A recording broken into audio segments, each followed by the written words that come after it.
Welcome to my channel Starlight Sci-Fi Stories. Thanks for watching. Please like and subscribe. The chamber was silent. Not peaceful. Not calm. It was the kind of silence that comes before an execution. Commander Elias Drake stood alone in the center of the Zethurian Royal Hall. Above him, suspended in open air, floated rings of crystal light. The walls shimmered with living energy. The entire throne room seemed carved from one massive diamond pulled from the heart of a dying star. At the far end of the hall stood the throne. And on that throne sat the most powerful being in this sector of the galaxy. The Zethurian Queen. She was tall, even seated. Her crystalline armor grew naturally from her body, glowing faintly with inner gold light. Her eyes burned like twin suns. Long strands of luminous silver tendrils drifted slowly behind her head, reacting to unseen magnetic currents. Around Elias stood 20 royal guard warriors. Each held a gravity lance capable of crushing a human body into dust in less than a second. No weapons were pointed at him. But they did not need to be. The message was clear. One wrong move, and he would never leave this room. The Queen's voice echoed without sound. "Remove your armors." It was not loud. It did not need to be. The command carried absolute authority. Elias did not move immediately. He studied the room with calm eyes. He had already counted the guards, measured distances, located energy emitters in the pillars, calculated escape paths. There were none. If violence started, he would survive perhaps 30 seconds. But he had not come to fight. Slowly, he lifted his hands to the seal at his collar. The first magnetic lock disengaged with a sharp metallic click. The sound echoed sharply through the chamber. Some of the guards shifted their stance. Humans were known for aggression, for sudden movements, for unpredictable resistance. But Elias moved slowly, deliberately. He removed the shoulder plates first, then the chest armor. Each piece lowered carefully to the crystal floor. The Queen watched without blinking. She had studied humans for years. Their history was violent, their wars were brutal, their courage was reckless. Humans fought even when defeat was certain. Humans survived things that should kill them. Humans were dangerous. Yet this one was calm. The final armor plate fell away. Elias now stood in a simple dark undersuit. His arms were bare. Scars covered his skin. Plasma burns. Blade wounds. Old surgical lines. And one long, precise scar that ran across his ribs. The Queen's posture changed. Very slightly. But enough. She rose from her throne. The guards immediately stiffened. The Queen descended the crystal steps one by one. Each step shimmered under her weight. She stopped directly in front of him. Her golden eyes scanned his torso. Then his face. Then back to the scar. The air seemed to grow heavier. Her voice softened. "That mark." Elias held her gaze. He did not bow. He did not challenge. He simply stood. "You recognize it," he said calmly. The Queen's tendrils flickered in sudden agitation. That scar was recorded in the ancient archive. The guards looked confused. The Queen stepped closer. Centuries ago, during the Shadow Conflict, a human operative infiltrated a rogue Zethurian war faction. Elias said nothing. He sabotaged our planetary siege core. Still silence. He prevented a war between our species before it began. Her eyes widened. That human bore this same mark. The chamber felt smaller. The guards exchanged uneasy glances. Elias finally spoke. "Records can be incomplete." The Queen stepped back slightly. "It is not possible," she whispered. "That human disappeared. He was presumed dead." "I was declared dead," Elias corrected gently. Shock rippled across the guards. The Queen's voice hardened. "Humans do not live for centuries." "No," Elias said, "but cryogenic deep cover programs do." Silence. The Queen's mind raced. Terrans were advanced. Adaptive. Creative in ways that defied logic. But this, to place an operative in suspended animation for generations. To awaken him only when needed. It was both terrifying and brilliant. "Why reveal yourself now?" she demanded. Elias' eyes sharpened. "Because history is about to repeat itself." A low hum passed through the chamber. The Queen's expression darkened. Explain. Your outer defense fleets have mobilized, Elias said. Your military research divisions have restarted gravitational siege technology. The guards tightened their grip. The Queen's voice cooled. You accuse my empire of preparing for war. I state observable fact. Her golden eyes flared brighter. You dare. I warned. The single word hung between them. The Queen circled him slowly. Even if that were true, she said carefully, why would we target humanity? Elias met her gaze directly. Because someone inside your empire believes humans will rise too fast. The Queen stopped moving. Cytherea was strong. Ancient. Proud. Humanity by comparison was young. But growing rapidly. Expanding trade. Developing faster than expected quantum drives. Winning battles no one predicted. Some within Cytherea did see humans as unpredictable threats. The Queen's voice lowered. You bring accusations without proof. Elias nodded toward the ceiling. Check your restricted war channels. Before she could respond, the chamber trembled. A holographic emergency projection activated without her command. That alone was impossible. The Queen turned sharply. A Cytherian war commander appeared in the projection. Behind him, burning debris drifted in space. Human ship signatures. Terran colony vessels. Destroyed. The commander spoke urgently.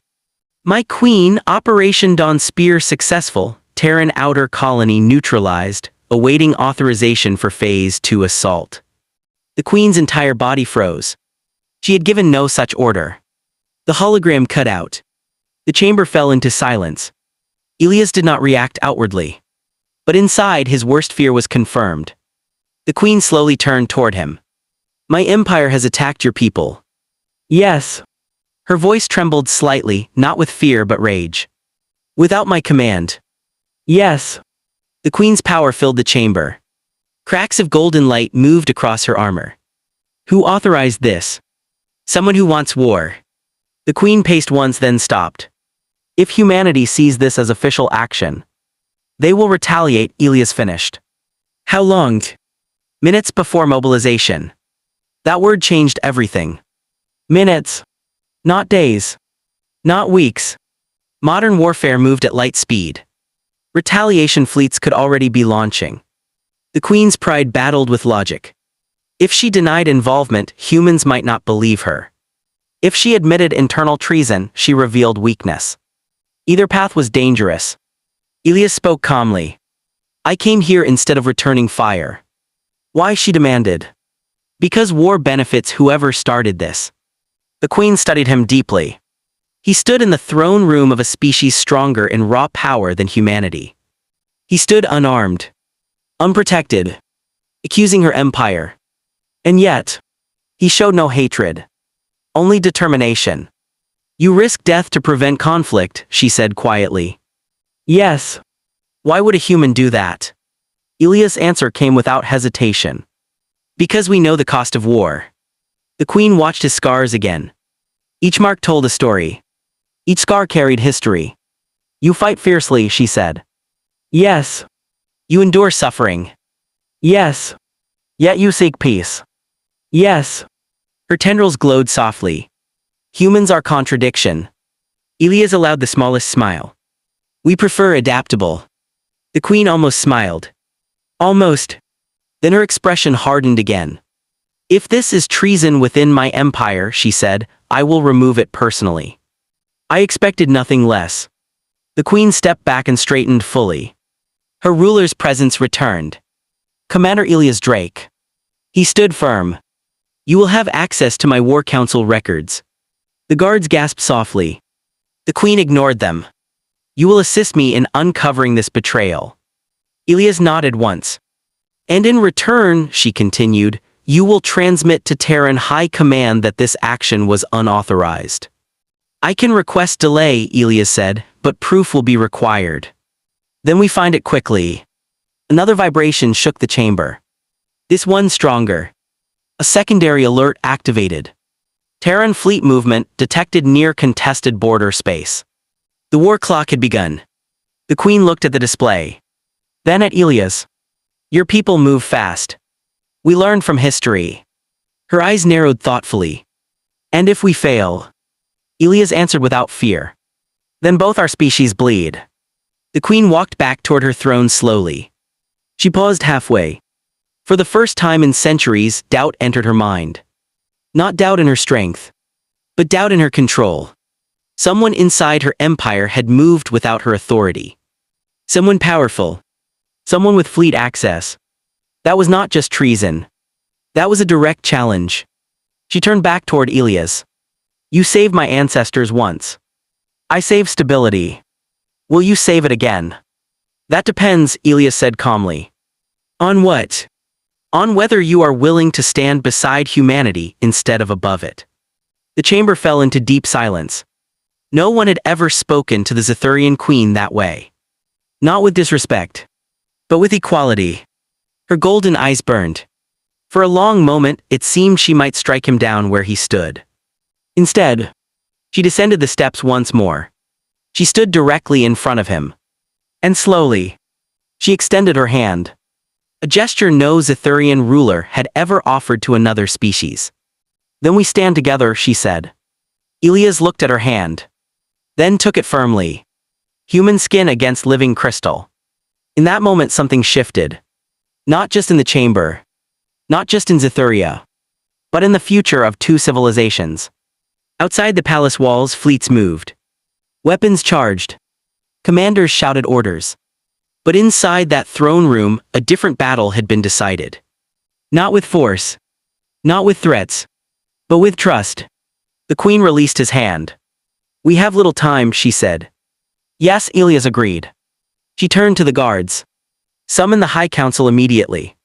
Then she looked back at the human who should have been legend. Commander Drake, she said quietly, if this war begins, I will not allow my empire to fall. Elias nodded. And if it begins, he replied, humanity will not kneel. The queen studied him. Then very slowly. She gave the smallest nod of respect. For the first time in history, the Zethurian queen saw humanity not as chaos. Not as threat. But as equal force. And somewhere in the depths of space, unknown to both of them, a hidden observer watched the failed first strike. And prepared phase 2. War was coming. But this time, humans would not stand alone. The High Council chamber of Zethuria was no longer calm.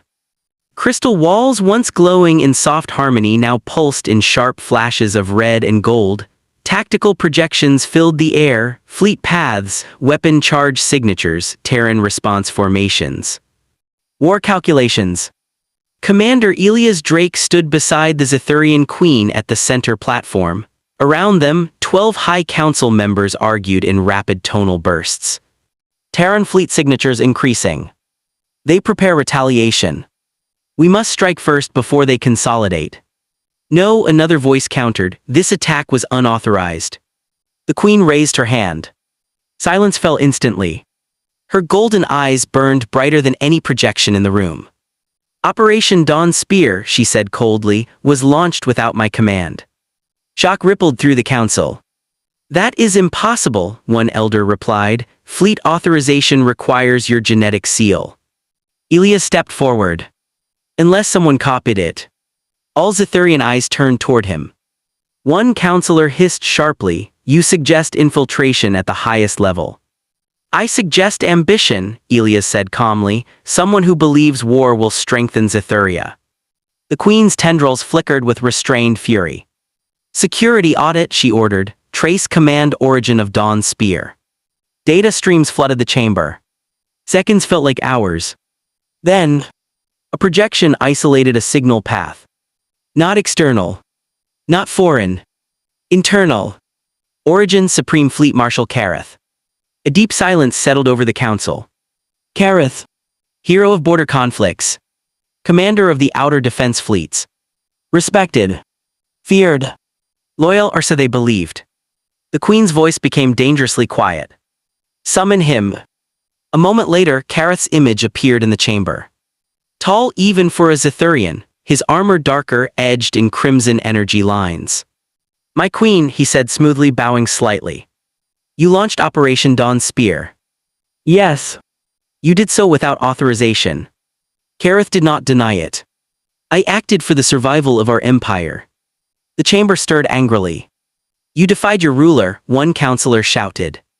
Kareth's eyes burned bright. I protected our future. Humans expand without restraint. Their colonies multiply. Their technology grows unstable. They will surpass us. Elias watched him carefully. Kareth continued. The Terrans are not allies, they are future conquerors. I simply accelerated the inevitable. The Queen stepped forward. You murdered civilians.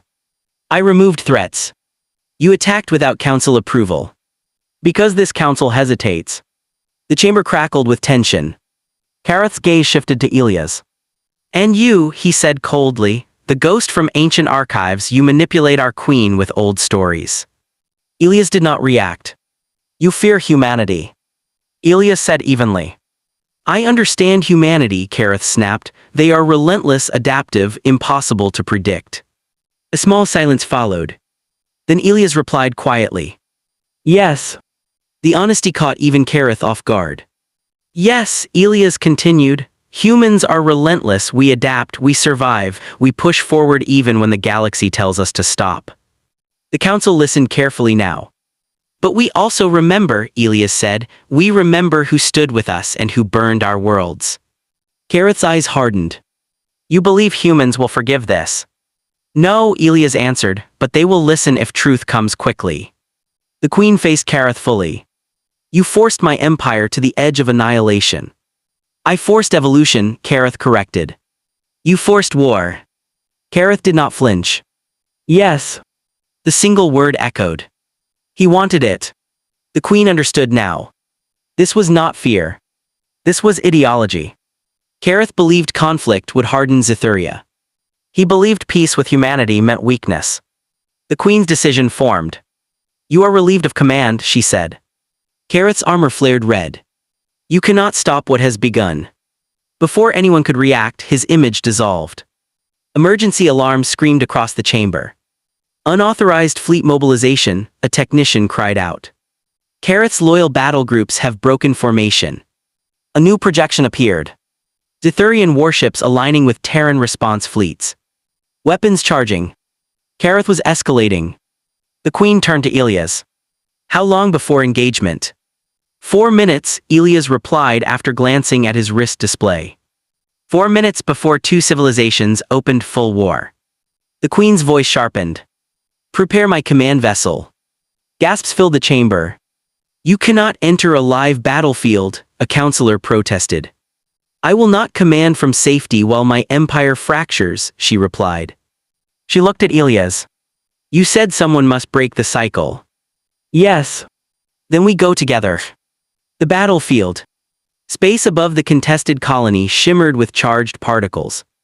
Burning wreckage drifted slowly. Terran cruisers formed a defensive arc around civilian evacuation ships. Zithurian warships loomed opposite, crystalline hulls glowing with building power. Tension stretched across vacuum.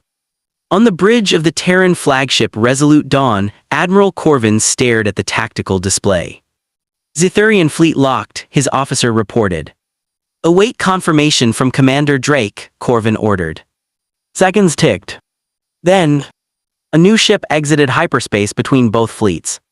Zithurian royal signature. The Queen's command vessel. Terran targeting systems shifted instantly. Hold fire, Admiral Corvin barked. A transmission request appeared. From the Queen herself. Corvin hesitated only 1 second. Open channel. The Queen's image filled the Terran bridge. Commander Elias Drake stood beside her. Murmurs spread through the human crew. Corvin's eyes narrowed. Explain, he demanded. The Queen spoke first. The attack on your colony was unauthorized. A rogue fleet marshal has attempted to ignite war. Corvin's expression remained hard. Your ships are charging weapons. Not under my command. As if on cue, several Zithurian ships shifted position, forming not an attack wedge, but a defensive barrier between Kareth's loyal fleet and the Terrans. Internal conflict now visible. Elias stepped forward. Admiral, stand down primary cannons, give her 2 minutes. Corvin trusted Elias. Barely. 2 minutes, he said. The confrontation. Kareth's flagship emerged from warp behind the fractured Zethurian formation. His voice transmitted openly across all channels. "My queen, you weaken us before predators. You mistake wisdom for weakness," she replied. "You kneel to humans." Silence followed. Every ship listened. The queen's voice became steady and clear. "No." Then, she did something no Zethurian ruler had done in recorded history. Inside her command bridge, visible on every broadcast channel, the queen lowered herself to one knee. Gasps echoed across fleets. Not submission. Not defeat. But acknowledgement. She bowed her head toward the Terran fleet. "I kneel," she declared, "not in surrender but in apology. Zethuria does not hide behind pride when innocent blood has been spilled." Human bridges fell silent. Zethurian ships froze in shock. Kareth's voice thundered in outrage. "You disgrace us." "No," she replied calmly, "I preserve us." She rose slowly. "Stand down, Kareth." "Never." His fleet-powered weapons to maximum. Energy spikes flashed. Elias turned to Corvin. "He will fire." Corvin's jaw tightened. "Then we end this." But before Terran weapons could respond, the Queen's command ship surged forward alone, placing itself directly between Kareth's fleet and the Terrans. "Deactivate your weapons," she ordered her crew. "My queen," they protested. "Deactivate." Her shields dropped. Her ship now vulnerable.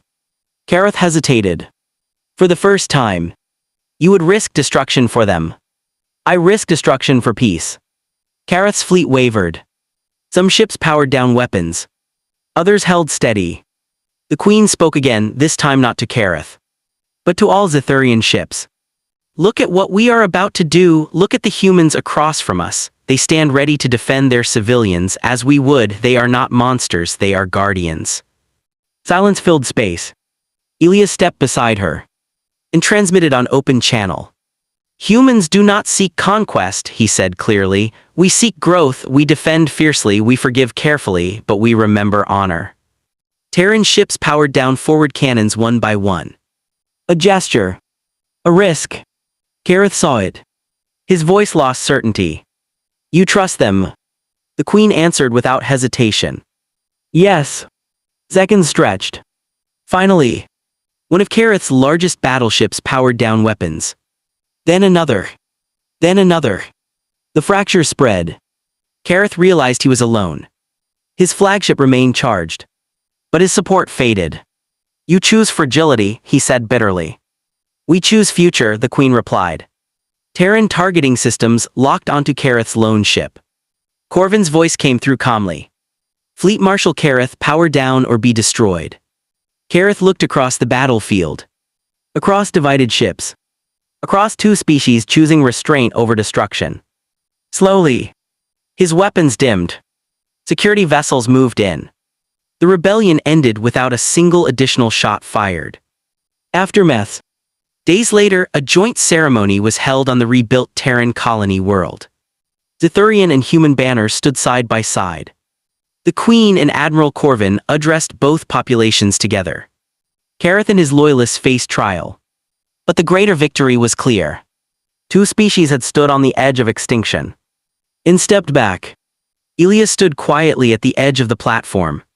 The Queen approached him. "You risked everything again," she said softly. "So did you." She studied him. "Humans are remarkable." "We're stubborn," Elias replied. She almost smiled. "You changed the course of history twice." Elias shook his head. "No, we did." The Queen looked toward Terran children playing beside Zethurian envoys. "My people once believed strength meant domination," she said. "And now? Now we understand strength also means restraint." Elias nodded. "That lesson took humanity a long time too." She turned to face the crowd. "To peace," she declared. "To peace," Corvin echoed. Across the colony skyline, ships from both species flew in formation, not as enemies, but as allies. Final words. History would record this day not as the beginning of war, but as the day an empire chose humility over pride. The day humanity proved that courage was not only found in battle, but in mercy.